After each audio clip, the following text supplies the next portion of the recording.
Hey, guys and gals, it's just your old auntie today, or grandma, and I want to discuss a few topics that I think are important for understanding.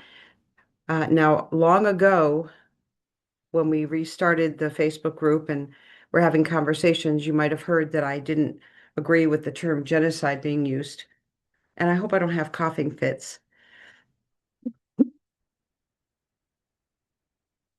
Uh, so I wanted to go over this issue a little bit. There's also some other issues about PTSD,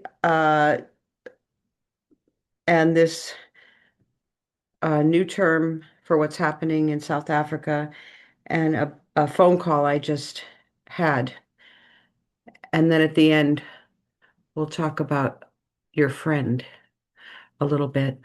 Um, but I want to start with the genocide issue. I think my president, respectfully, my president has used it improperly. It's uh, it's a term. And here is the Genocide Watch website. There are 10 stages to a genocide, according to uh, this man who started this website, and he has very great experience in Rwanda, I do believe. Uh, so, according to this website, you are at stage 6, polarization, and there are 10 stages to genocide. Now, I've gone through his website. I'm not going to go through it right here, but I've gone through it and I found a lot of, to me, which is a lot of misinformation.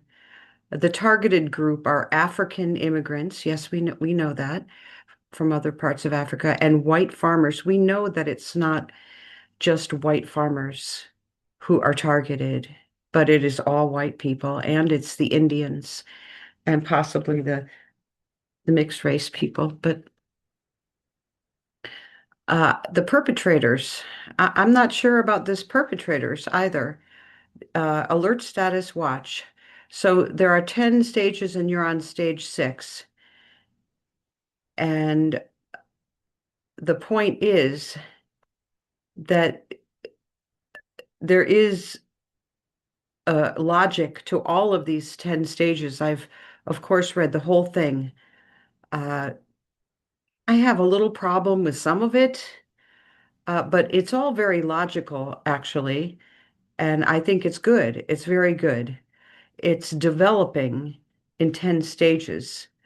But at the end, it's quite brutal, of course. We've seen this with a lot of different groups of people. But stage 8 persecution, that's already happening in South Africa. Extermination is 9, and denial is 10. Denying what happened, denying this extermination that just happened.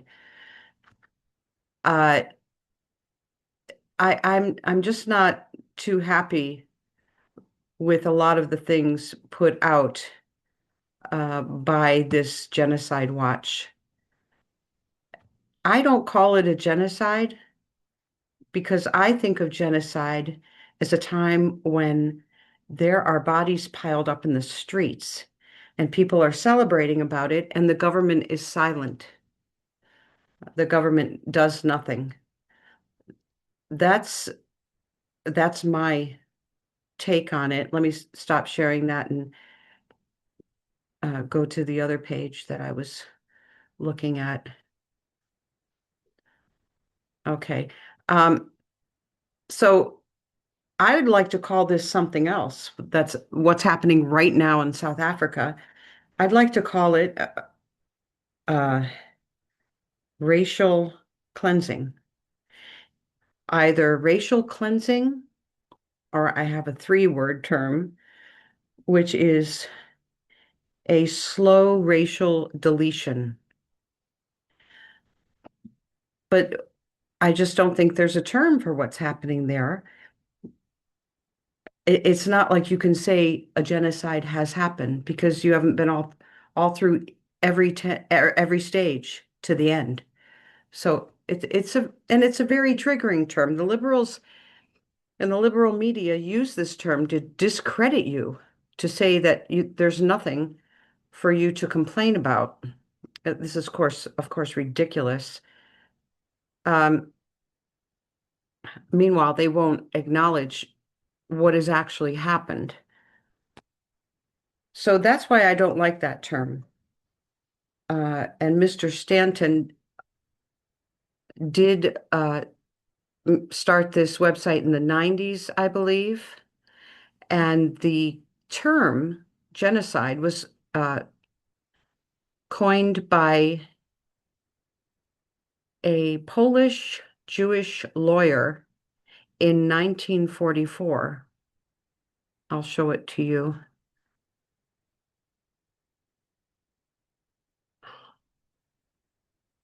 Okay. I need to do this faster. Okay, here we go. Raphael Lemkin. He coined this term to refer to the Holocaust, to refer to what was happening there. Uh, Latin, the Greek word genos, and the Latin suffix side, genocide. Uh, so meaning people killing, race killing, or tribe killing. And then the term kind of sat there until the Genocide Watch made a little bit more of it, starting in the 90s. So I'm not really good with that word. So racial cleansing, I think, would be a better term to use about what's happening there. All right. Um, I also wanted to talk about PTSD. And it's my theory, based on what I've seen at my own house for 4 years. It's my theory that South Africans suffer, all adult South Africans coming over suffer with PTSD at some level or another. And since last summer, I've also come up with another theory, which is that people coming with PTSD and then put in this resettlement situation, which at times is not great. You know nothing about your surroundings, you're confused, and then uh, add on top of that, if the agency is not compassionate or helpful and does not provide the basics. So PTSD then could go kind of out of control, and have you in an emotional tailspin, is what I'm thinking of. Now, let me see. And this is I don't have a term to use about this. And a lot of PTSD information and studies, I believe, are done on soldiers that came back from the war, starting, I believe, with World War II. I believe, but I'm not absolutely sure about that. I'm not an expert on this. But I did go to college and do my pre-nurse. I took psychology, anthropology, sociology, um, the sciences, anatomy and physiology. Anyway, this is a real thing, and it's about your nervous system in your body being dysregulated from trauma. That's what this is about. But I think that a lot of these things that they're saying here don't really apply to you, but the basics are kind of true. A PTS meltdown, often called a trauma episode or hyperarousal state, is a severe nervous system overload. When triggered, the brain's alarm system, amygdala, hijacks the logical brain, causing an intense overflow of fight or flight energy. Symptoms include intense emotional distress, flashbacks, aggressive outbursts, and severe dissociation. Like dissociation means that you're cutting yourself off from the world. You're not no longer a part of it. You're kind of living in your own little world. Um, a PTS meltdown presents across several physical, emotional, and behavioral categories.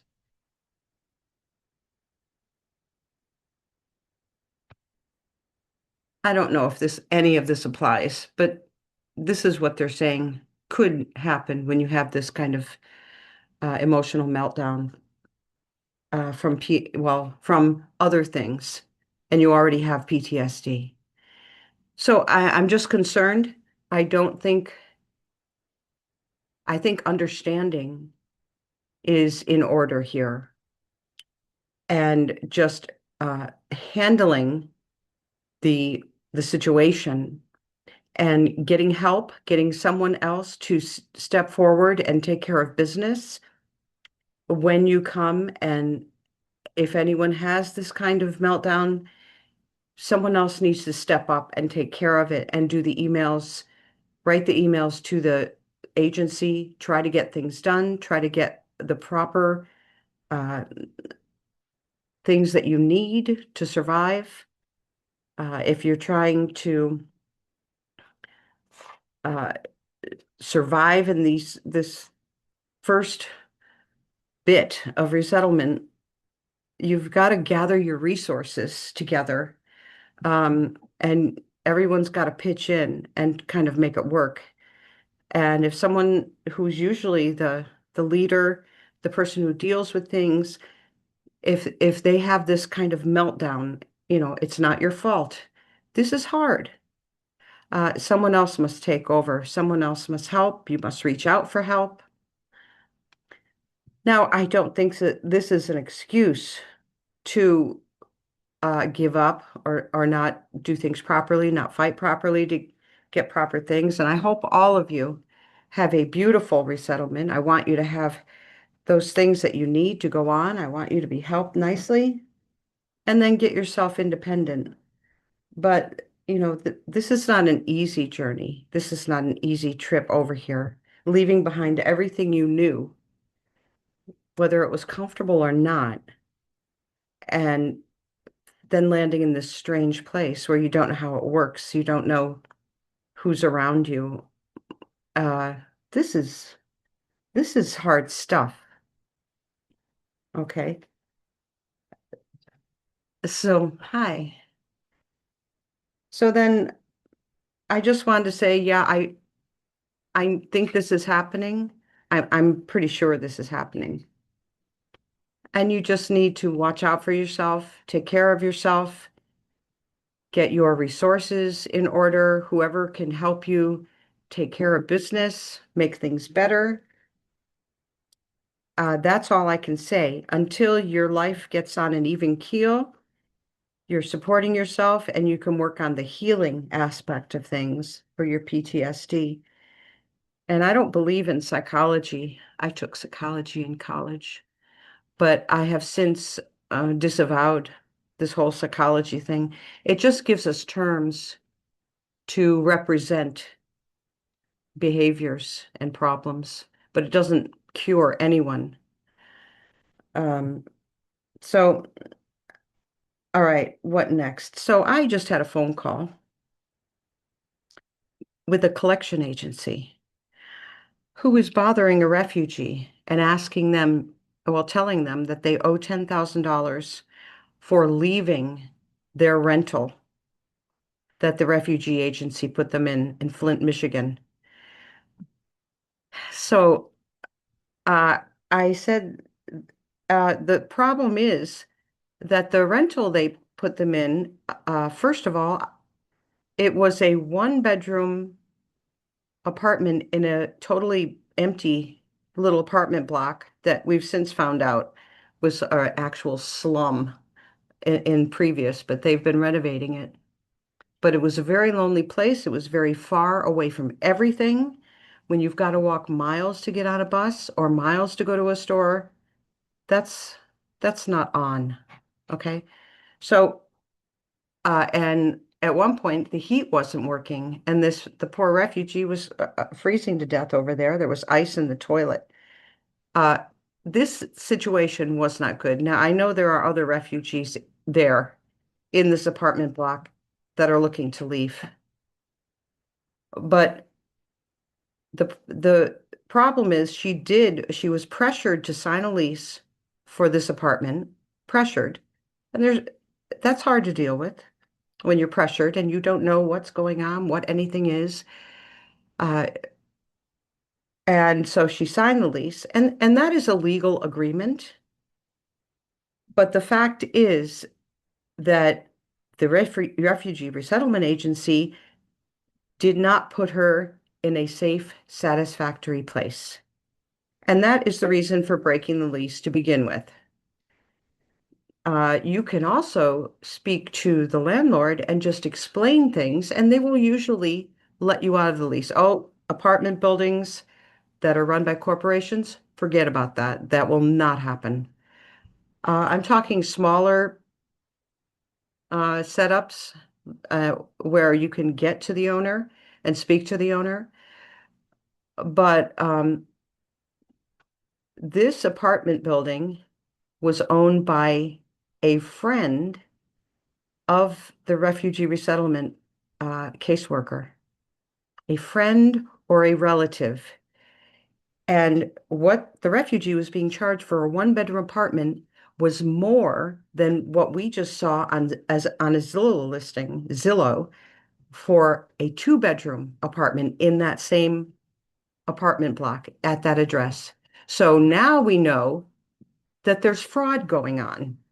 The refugee is being overcharged for this one-bedroom apartment that is lonely, that is all vacant, that is miles from the bus stop or the store. And we're going to talk to this refugee this coming weekend. And we're going to talk about her odyssey since she arrived. And it's got a happy ending. And it's a story of tenacity and resilience. And I'm sure this lady has PTSD too. Absolutely.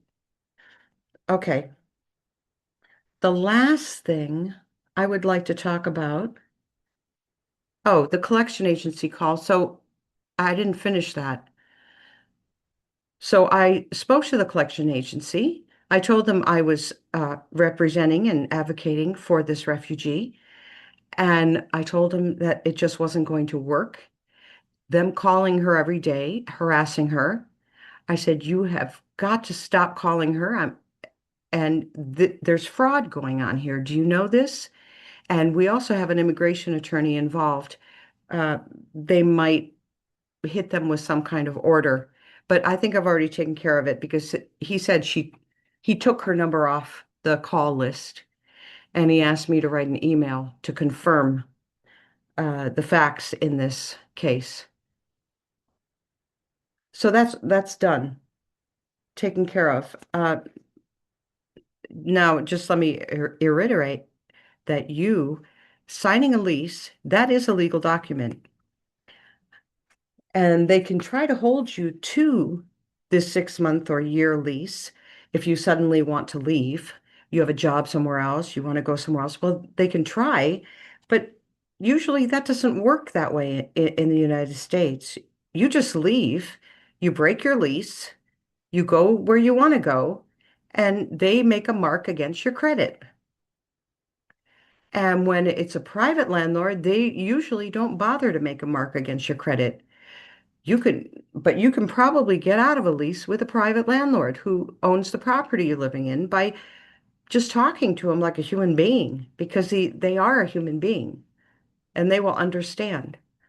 All right, uh, my last little bit here, or my last little two bits. I hear someone, he keeps repeating over and over again that all these refugees and these refugee camps. It took them years to get over to the United States. And stop complaining, you South Africans, because other people had it so much harder than you. Well, yeah, I understand when people are moaning and complaining all the time. It gets a little bit much, right? But these other refugees in these camps, because of their war-torn countries, um, they're not you, and it's not the same at all. You can't compare because these people in refugee camps, they come from third world or developing nations that have no infrastructure with which to vet you. We don't know if we know who we're talking to here. No one's got papers. Uh, it's a completely different situation. So that doesn't work. So don't listen to that. Also, you might have noticed one of my videos got copyright striked and taken down by this person, Mr. Colonel. And after 10 business days, it was put back up. And the strike was removed because there is such a thing as fair use. And you can use other people's content for fair use. So that is to, ah, my dentist. So that is for commentary, for education, for parody. And as long as you're using it for that, it's allowed. It's not stealing of content. To use it for the fair use, that's that's not stealing. And what stealing, the concept of the stealing is you are taking other people's content and putting it on your channel as if it's your content. That's what stealing is. So I've got a lot of other clips that I could make videos out of that I've saved. And I just wanted to let you know that the Colonel is misusing and the copyright system. He's abusing the copyright system. And if he wants to hit me with another copyright strike, uh, then they might strike back at him for misusing the system because it is fair use what I'm doing, and it obliges him to go to the courts to prove that it's a copyright violation, which of course he's going to lose because it's fair use. Everyone does it on YouTube. Everyone shows other people's material and comments on it, makes fun, parodies, and this is just so it's all over if you look for it on YouTube. Um, but I'd rather not just keep going on like this. So it would be best if he didn't talk about me at all, or call me a liar, or all these t other terrible names. It would be best if he didn't do that. So that's all I really wanted to talk about. But I think these things are important to speak about.